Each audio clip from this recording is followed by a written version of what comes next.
Hai, good morning everybody. Welcome back to my class.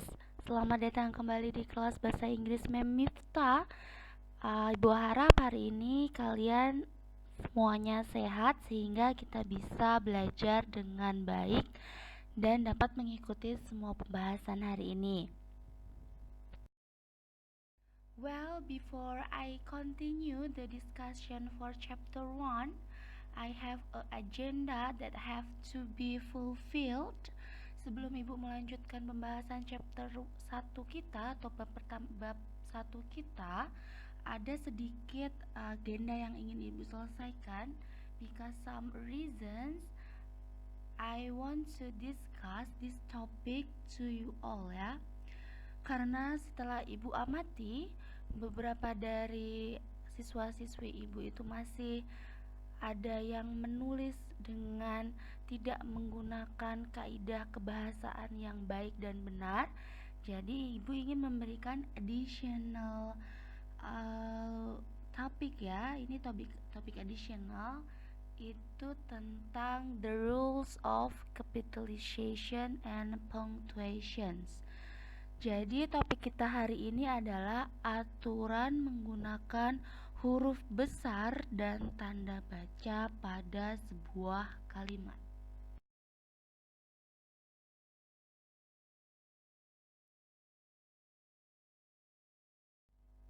Okay, the first one we have the rules of capitalizations atau aturan penggunaan huruf kapital. Nah, banyak sekali yang masih Ibu temui kalian menggunakan huruf kapital di tengah-tengah kalimat tanpa ada alasan yang jelas.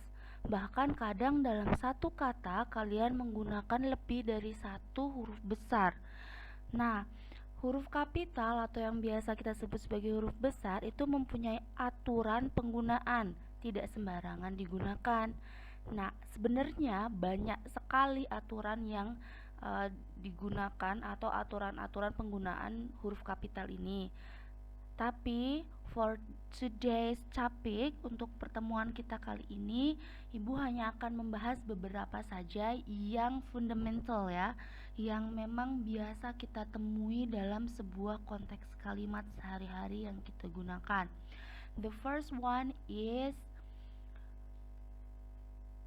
to start a sentence atau to start the sentence, capitalize the first word in every sentences. Nah, ini yang paling utama ya, ini yang paling basic atau dasar. Ketika kalian memulai sebuah kalimat, itu harus kalian awali dengan huruf kapital. Setelah ada titik, kalian harus memulai dengan huruf kapital atau huruf besar. That's the basic rule ya. Jangan sampai kalian menulis kalimat awal kata pertamanya tidak menggunakan huruf kapital. Examples, contohnya, the only way to have a friend is to be one. Lihat, contohnya itu sudah Ibu beri tanda merah pada hurufnya. Huruf T pada kata the itu ada di awal kalimat. Itulah kenapa dia menggunakan huruf kapital. The second one we have my mother went to the market. Kita lihat lagi. Kata pertama dari kalimat kedua adalah my.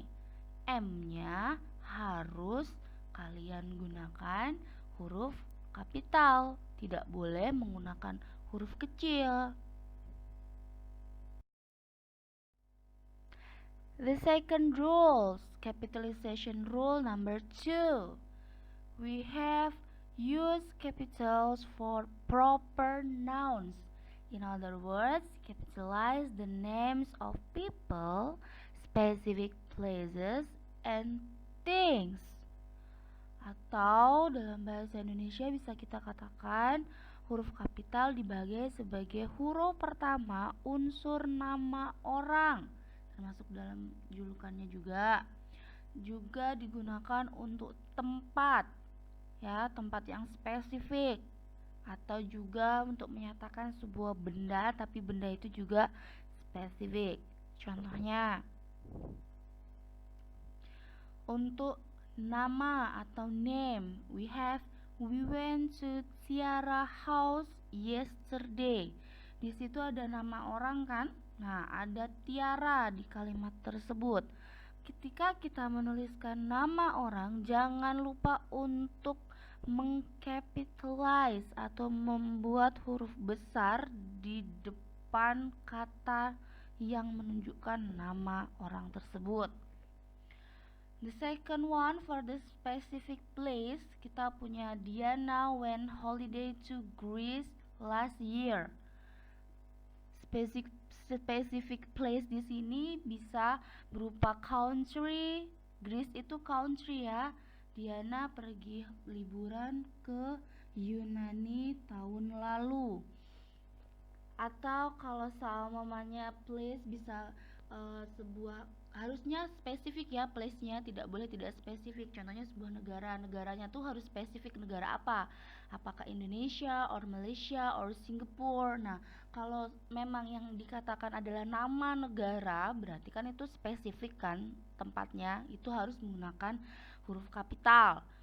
Atau kalau specific place-nya itu adalah sebuah nama daerah, contohnya kita pergi ke Pantai Trikora, or in English we can say Trikora Beach. Nah, itu berarti huruf T dan B-nya harus menggunakan capital letter atau huruf kapital. The next one is specific things. Nah, ini things itu bisa benda ya. Bendanya harus spesifik. Bendanya harus mempunyai nama, harus spesifik.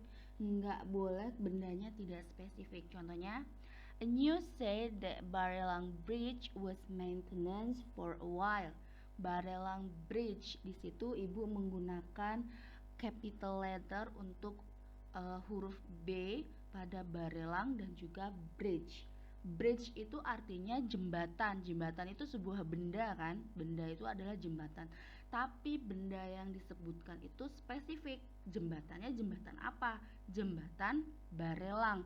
Nah, jika benda yang disebutkan itu adalah benda yang spesifik, maka kita harus mengcapitalize the first letter. Jadi kita harus menggunakan huruf kapital di awal katanya.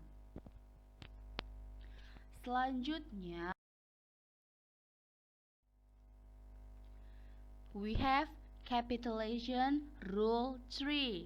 Yang ketiga adalah capitalize title when they are on the signature line of a letter, when the title comes immediately before a name, or when the title replaces the use of a name.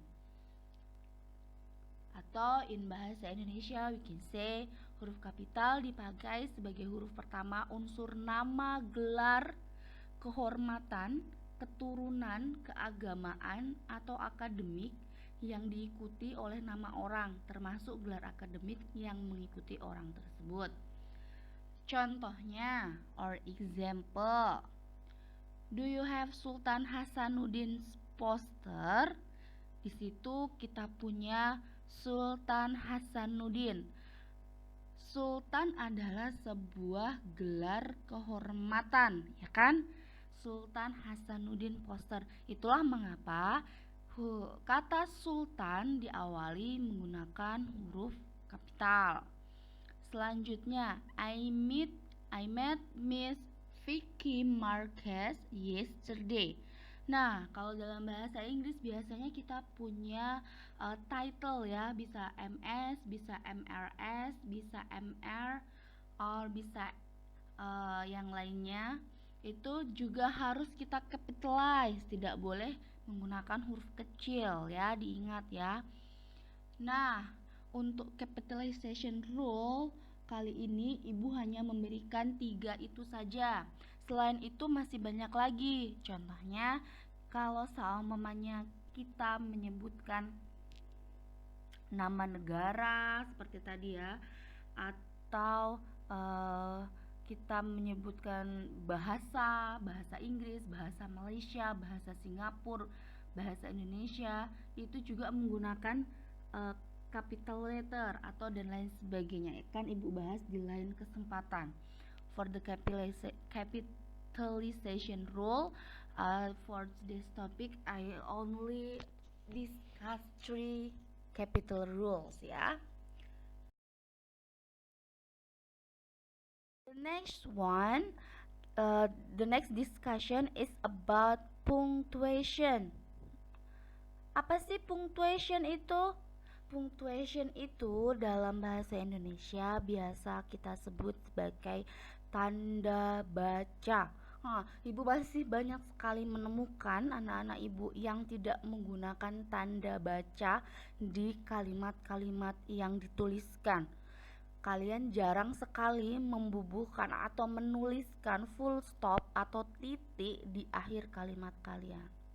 Atau jika kalian menyalin questions atau pertanyaan, kalian menulis kembali pertanyaan, kalian juga jarang menuliskan tanda tanya di akhirnya. Jadi ibu ingin mengingatkan kembali beberapa punctuation atau tanda baca yang biasa kita temui. Yang pertama ada full stop atau titik. Apa sih full stop atau titik? Full stop atau titik itu biasa digunakan untuk mengakhiri sebuah kalimat. Kalau kalimat itu sudah selesai, harus ditutup dengan titik atau full stop. The second one we have questions mark atau tanda tanya. Tanda tanya ini digunakan untuk apa? Use at the end of interrogative sentence. Ketika kita ingin membentuk sebuah kata tanya, kita harus menuliskan tanda tanya di akhir kalimat tersebut. Ya. The next one we have comma. Koma kalau dalam bahasa Indonesia ya. Koma usually used to denote a pause in a sentence. Biasanya digunakan untuk membuat jeda dalam suatu kalimat. Kalau dalam bahasa Indonesia kan or in sentence we usually have kalimat majmu atau kalimat yang bertingkat seperti itu. Nah, untuk mempause kalimatnya itu kita menggunakan koma. The next one we have exclamation mark atau dalam bahasa Indonesia biasa kita sebut sebagai tanda seru. Kita tidak boleh sembarangan menggunakan tanda seru ya. Jangan asal-asal kalian gunakan tanda seru. Tanda seru ini used to denote shock, surprise, anger, or a rise of voice. Jadi tanda seru ini biasa digunakan untuk menyatakan kaget, kemarahan, atau the rise of voice atau intonasi yang naik dalam sebuah kalimat.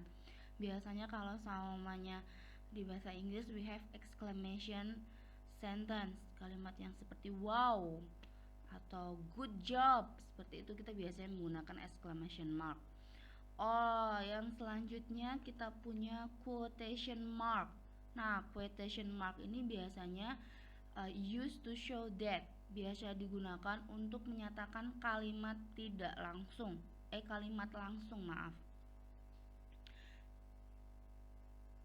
Yang selanjutnya we have apostrophe. Nah, dalam bahasa Inggris apostrophe ini sering sekali digunakan ya. Used to show possession or for contraction of word.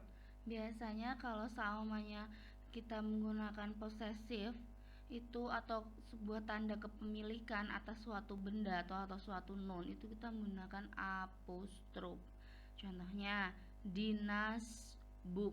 Dina apostrof S book itu menandakan bahwa buku itu punya Dina ya.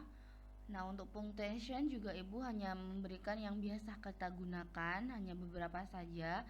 Kalian boleh cari lagi yang lainnya, tolong diperhatikan karena penulisan dalam bahasa Inggris itu juga dinilai. Jika kalian dalam satu kalimat itu walaupun jawaban kalian benar tapi penulisan kalian salah, itu juga akan mengurangi poin nilai kalian.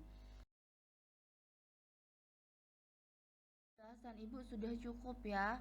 Untuk latihan kalian, please rewrite this text carefully. Ya, Ibu ada teks, sebuah teks yang kalian harus salin teksnya sesuai dengan apa yang sudah Ibu tuliskan. Hurufnya harus sesuai, huruf besar, huruf kecilnya, punctuationnya juga harus sesuai, dan tolong ditulis dengan rapi di buku kalian masing-masing ya. Jangan ditulis asal-asalan. Coba sekarang kita mulai belajar menulis dengan kaidah kebahasaan yang benar. Oke, I think pertemuan hari ini. Semoga kedepannya lagi kita bisa lebih baik dalam menuliskan suatu kalimat, or Ibu harap ada perubahan yang signifikan ya. Jangan asal-asalan lagi dalam menulis, apalagi penggunaan huruf besar dan huruf kecil, karena itu sangat mengganggu sekali ketika kita membaca suatu kalimat. Oh ya, for the last one, don't forget to leave a comment on the comment section. Jangan lupa ya, silahkan kalian tulis di comment section nama, spasi, tanggal. Komen kalian di comment section akan Ibu gunakan sebagai checking point apakah kalian mengikuti pelajaran Ibu hari ini atau tidak. Oke, thank you for your attention. See you next time and bye bye.